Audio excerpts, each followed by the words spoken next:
तो good morning भाइयों और उनकी प्यारी प्यारी बहनों, स्वागत है अपने नई क्लास के अंदर। लास्ट क्लास में हमने पढ़ा था कि शॉक क्या होता है, हाइपोवोलेमिक शॉक क्या होता है, किस किस टाइप्स की कैटेगरी के अंदर अपन ने उसको डिवाइड करा था। उसी टॉपिक को जो मैंने आपको पढ़ाया, उसको वीडियो को इतना प्यार देने के लिए दिल से धन्यवाद। और मैं उसी वीडियो को थोड़ा सा आगे बढ़ाना चाहूंगा कि शॉक के अंदर अपन क्या क्या चीजें देखने को मिलेगी, एम्स के लिए क्या क्या क्वेश्चन देखने को मिलेंगे और किस तरीके का कार्डियोजेनिक शॉक होता है, न्यूरोजेनिक शॉक होता है। ठीक है, तो उनके बारे में भी अपन डिस्कशन करेंगे। ठीक है, तो लास्ट क्लास में अपन ने पढ़ लिया था शॉक वगैरह के बारे में। तो आज अपन अब पढ़ते हैं इसके शॉक, जो क्या शॉक में क्वेश्चन एम्स में कहां से बनते हैं। ठीक है, तो एम्स में सबसे बड़ा जो क्वेश्चन आता है वो एक ये आता है कि शॉक इंडेक्स क्या है। शॉक इंडेक्स क्या है? ठीक है, तो शॉक इंडेक्स का फॉर्मूला जो होता है वो क्या होता है, heart upon S B P. ठीक है, शॉक इंडेक्स का मतलब जो फॉर्मूला है वो क्या देखने को मिलेगा, heart rate upon systolic blood pressure. अब समझ में आ गया H R upon S B P का क्या मतलब होता है। दूसरी बात, इसी फॉर्मूले को जो है वो थोड़ा सा मॉडिफाई करा गया है और इसको अपन बोलते हैं मॉडिफाइड शॉक इंडेक्स। इसको क्या बोलते हैं, मॉडिफाइड शॉक इंडेक्स। ठीक है, तो मॉडिफाइड शॉक इंडेक्स क्या होगा कि अपन हार्ट रेट के अंदर अगर मीन आर्टेरियल प्रेशर को अगर डिवाइड कर देंगे तो उसको अपन अपने पास में क्या आ जाएगा, मॉडिफाइड शॉक इंडेक्स अपन को आ जाएगा। लेकिन अब यहाँ पे बच्चों को कई कई को डाउट होता है कि जो इंटेलिजेंट है उनको तो पता है, लेकिन जो कमजोर है उनको नहीं पता है कि सर ये एमएपी क्या लिख दिया आपने, मेन आर्टेरियल प्रेशर क्या लिख दिया। तो पढ़ा तो है पर अब याद नहीं आ रहा। तो मेन आर्टेरियल प्रेशर जो अगर अपन निकालते हैं तो M A P mean arterial pressure का जो फॉर्मूला होगा वो होगा diastolic pressure plus 1/3 minus systolic blood pressure minus diastolic blood pressure. यह आपको यहाँ पे देखने को मिलेगा। या फिर आप systolic minus diastolic blood pressure की जगह आप यहाँ पे लिख सकते हो पल्स प्रेशर। उम्मीद करता हूं कि बच्चों आपको ये चीज समझ में आई होगी। तो ये यहां से अपने एम्स के लिए भी क्वेश्चन बन सकता है कि शॉक इंडेक्स का फॉर्मूला क्या होता है और मॉडिफाइड शॉक इंडेक्स का फॉर्मूला क्या होता है।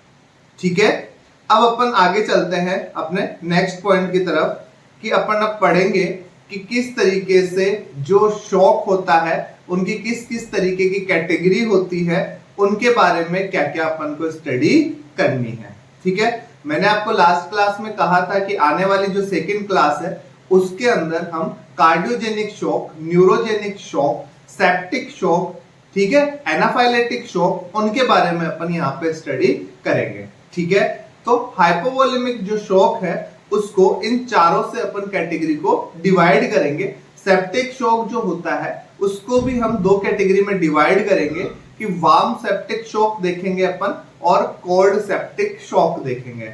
उन सभी को आपस में कंपैरिजन करने पे हमारे को पता चलेगा कि एक्चुअली में जो शॉक है वो किस किस तरीके का अपन को देखने को मिलता है।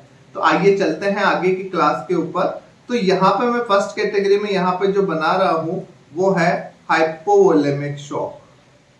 ठीक है, दूसरा मैं यहाँ पे लिखूंगा कार्डियोजेनिक शॉक। ठीक है, तीसरा मैं यहां पे लिखूंगा न्यूरोजेनिक शॉक। ठीक है, चौथा मैं यहां पे लिखूंगा एनाफाइलेटिक शॉक और पांचवा जो मैं यहां पे लिखूंगा वो लिखूंगा यहां पे सेप्टिक शॉक। और सेप्टिक शॉक में भी यहां पे मैं दो कैटेगरी डिवाइड करूंगा, एक तो होगा वार्म और एक होगा कोल्ड। ठीक है बच्चों, तो यहां पे अपन पढ़ेंगे कि हाइपोवोलेमिक शॉक में क्या अपन दोबारा से रिपीट हो जाएगा, फिर कार्डियोजेनिक शॉक है उसके अंदर क्या होगा, देन न्यूरोजेनिक शॉक के अंदर क्या होगा, एनाफाइलेटिक शॉक में क्या होगा और सेप्टिक शॉक के अंदर क्या देखने को अपन को मिलेगा। ठीक है बच्चों, तो क्लास को आगे करता हूं। बच्चों अपन इसको डिवाइड करेंगे किसके ऊपर, एक तो हाइड्रेट के ऊपर अपन इसको डिवाइड करेंगे, फिर अपन करेंगे इसको सिस्टोलिक बीपी के आधार पे अपन इसको डिवाइड करेंगे, उसके अलावा अपन इसको डिवाइड करेंगे कार्डियक आउटपुट पे और फिर अपन इसको डिवाइड करेंगे एक्सट्रीमिटीज पे। भाई इसके ऊपर इन चीजों का क्या फर्क पड़ेगा। हाइपोवोलेमिक शॉक के लिए मैंने आपको कहा कि हाइपोवोलेमिक शॉक होगा तो हमें क्या देखने को मिलता है, उसमें फोर्थ कैटेगरी होती है। तो अगर ज्यादा अपनी बॉडी के अंदर अपना बॉडी फ्लूइड निकल जाता है, ब्लड वगैरह निकल जाएगा, तो उसकी वजह से अपन को जो धड़कन है वो यहाँ पे क्या देखने को मिलेगी, इंक्रीज देखने को मिलेगी। दूसरी बात यहाँ पे हाइपो है, हाइपो का मतलब कम, तो जब अपने पास में ब्लड ही कम है तो हमारे को क्या देखने को मिलेगा, यहाँ पे जो सिस्टोलिक ब्लड प्रेशर है वो भी यहाँ पे क्या देखने को मिलेगा, कम देखने को मिलेगा। ठीक है। थर्ड, जब सिस्टोलिक प्रेशर कम है तो कार्डियक आउटपुट भी क्या देखने को मिलेगा, अपन को डिक्रीज देखने को मिलेगा। ठीक है।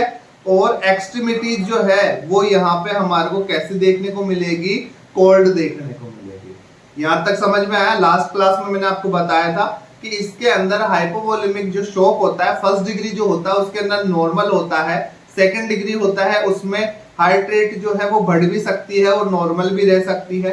थर्ड और फोर्थ के अंदर मैंने आपको बताया कि उसके अंदर डेफिनेटली आपकी हार्ट रेट बढ़ने वाली है, बीपी डिक्रीज होने वाला है, कार्डियक आउटपुट डिक्रीज होगा।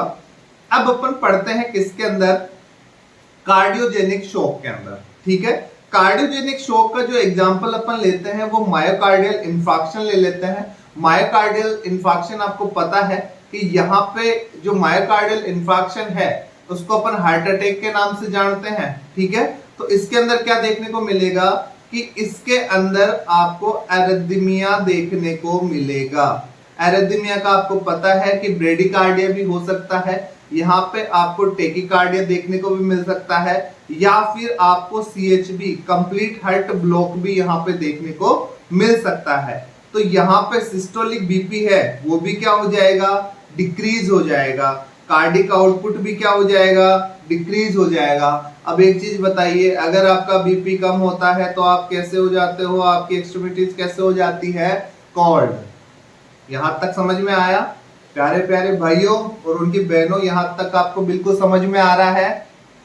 अगर किसी को कोई डाउट हो तो आप क्वेश्चन कमेंट के अंदर कर दीजिएगा और उसका जवाब आपको मिल जाएगा। ठीक है। कोई भी पढ़ाने से रिलेटेड अगर कोई इश्यू रहता है तो वो मैं आपको सॉल्व करने की कोशिश करूंगा और ऐसे ही प्यार और सपोर्ट बनाए रखना।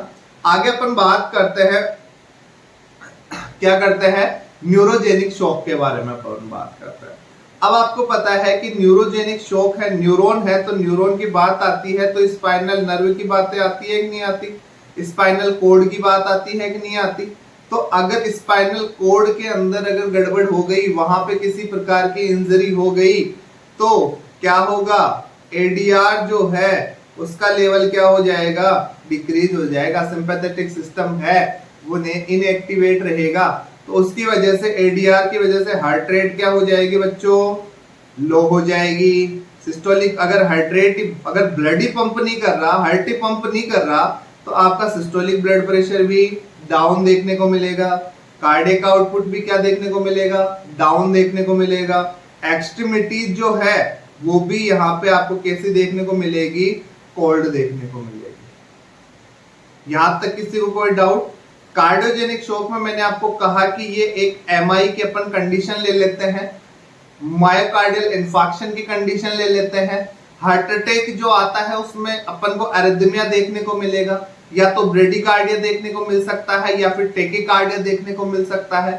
बच्चों मैं आपसे कहना चाहूंगा कि अगर अभी भी कुछ बच्चे जो है जैसे मैंने कहा कि ये जो अपनी क्लास है वो मेनली जैसे जो अभी बिगिनर्स हैं, जेएनएम है, बीएससी नर्सिंग है और एम्स, मतलब अपन 0 लेवल से स्टार्ट करेंगे देन उनके लेवल तक के ले जाने का अपना मेन उद्देश्य है।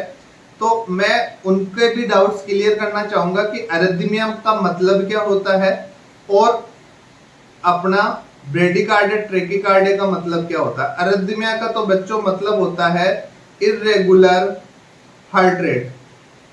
बच्चों एरिथमिया का मतलब क्या होता है, इर्रेगुलर हार्ट रेट अगर यहाँ पे होगी, चाहे वो कम भी हो सकती है और ज्यादा भी हो सकती है, तो उसको अपन एरिथमिया बोलते हैं। दूसरा यहाँ पे अपन क्या देखने को मिलेगा, मैंने आपसे कहा कि ब्रेडिकार्डिया, ब्रेडिकार्डिया का मतलब है कि अगर हार्ट रेट आपको कितनी देखने को मिले, बिलो टू 60 देखने को मिले, तो यहाँ पे आपको ब्रेडिकार्डिया अपन उसको बोल सकते हैं। और मैंने आपसे कहा किसके बारे में, टेकिकार्डिया के बारे में। तो अगर ये आपकी हार्ट रेट जो है वो मोर देन 100 आपको देखने को मिले, तो उस कंडीशन को अपन क्या बोल सकते हैं, टेकिकार्डिया बोल सकते हैं। तो जहां तक मुझे उम्मीद है आप बच्चों को ये चीज समझ में आई होगी।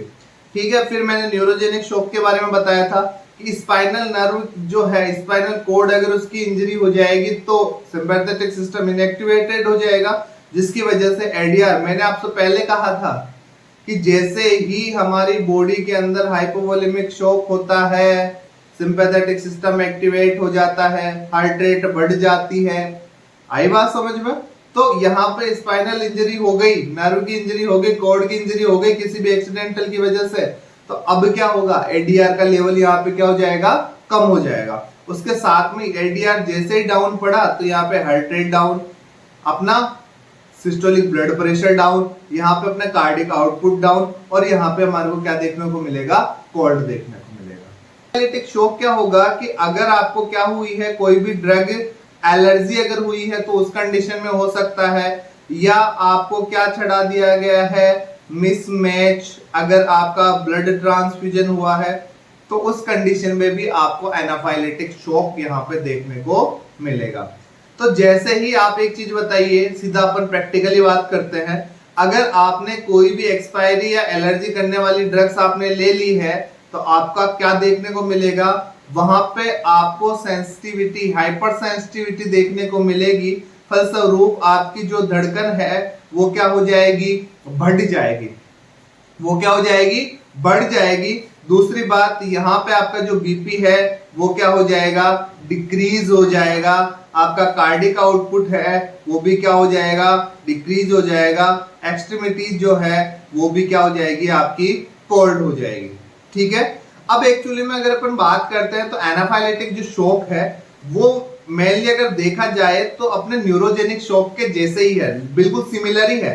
लेकिन इसमें जो फर्क है वो क्या आ रहा है, केवल कि यहाँ पे हार्ट रेट जो है वो क्या देखने को मिलेगी, यहाँ पे हार्ट रेट यहाँ पे डिक्रीज देखने को मिलेगी। लेकिन एनाफाइलेटिक जो शॉक है उसमें हार्ट रेट आपको इंक्रीज देखने को मिलती। आई बात समझ में? अब अपन आगे जो अपना टॉपिक है वहां पे चलते हैं। अगला वाला जो टॉपिक है वो है वार्म। ठीक है, तो वार्म के अंदर क्या देखने को मिलेगा कि आपकी जो हार्ट रेट है वो यहाँ पे कैसी, अगर आपको इसकी अगर अपन बात करें, सेप्टिक शॉक है, कोई भी बैक्टीरियल इन्फेक्शन हो गया, आपको बुखार वगैरह हो गया, तो बुखार के अंदर आप क्या देखते हो, आपकी धड़कन बढ़ी हुई आपको देखने को मिलती है। ठीक है, तो हार्ट रेट यहाँ पे इंक्रीज होगा। साथ में आपका जो अगर धड़कन बढ़ रही है तो कार्डिक आउटपुट भी क्या होगा, यहाँ पे बढ़ेगा। साथ में कार्डिक आउटपुट भी आपका बढ़ गया, सिस्टोलिक ब्लड प्रेशर भी बढ़ गया। तो एक्सट्रीमिटीज है वो यहाँ पे आपको क्या देखने को मिलेगी, वार्म देखने को मिलेगी। क्या देखने को मिलेगी, वार्म देखने को मिलेगी, गर्म देखने को मिलेगी। लास्ट वन जो है वो है कोल्ड। कोल्ड अगर कोई इंफेक्शन की वजह से अगर वो हार्ट को ब्लॉक कर रहा है, अगर उसको कंट्रोल करने से मना कर रहा है, तो उस कंडीशन में आपकी हार्ट रेट है वो क्या हुई, कम। कम होते सिस्टोलिक ब्लड प्रेशर है वो क्या हुआ, कम। कार्डियक आउटपुट भी क्या हो जाएगा, कम। और यहाँ पे क्या हो जाएगा, कोल्ड यहाँ पे आपको देखने को मिलेगा।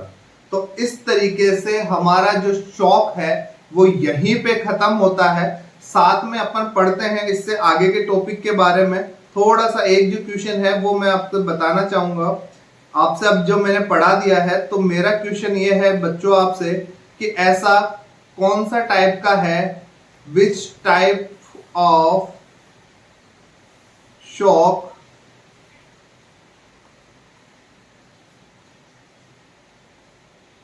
कौन से प्रकार का शॉक है जिसमें क्या देखने को मिले, आपको उसमें हाइपोटेंशन देखने को मिले, साथ में आपको वहां पे ब्रेडिकार्डिया देखने को मिले। ऐसा किस तरीके का शॉक है जिसके अंदर हाइपोटेंशन और ब्रेडिकार्डिया दोनों आपको देखने को मिलेगा।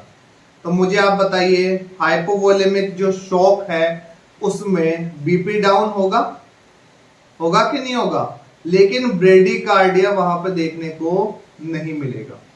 यहाँ पे अगर अपन बात करते हैं सेप्टिक शॉक की, अगर अपन बात करते हैं सेप्टिक शॉक की अगर अपन बात करेंगे तो उसमें क्या होगा, आपको देखने को मिलेगा क्या, वहां पे मैंने आपसे कहा था वहां में हार्ट रेट बढ़ेगी तो ब्रेडिकार्डिया का तो वहां पे सवाल ही खत्म हो जाता है। अब अपन बात करते हैं थर्ड एनाफाइलेटिक शॉक की। एनाफाइलेटिक शॉक का मैंने आपको कहा कि अगर मिसमैच या आपका कोई ड्रग एलर्जी होती है तो उसमें तो सवाल ही पैदा नहीं होता, क्यों, क्योंकि उसमें हार्ट रेट बढ़ती है। लास्ट वन जो अपने पास में बचता है वो कौन सा बचता है, न्यूरोजेनिक शॉक।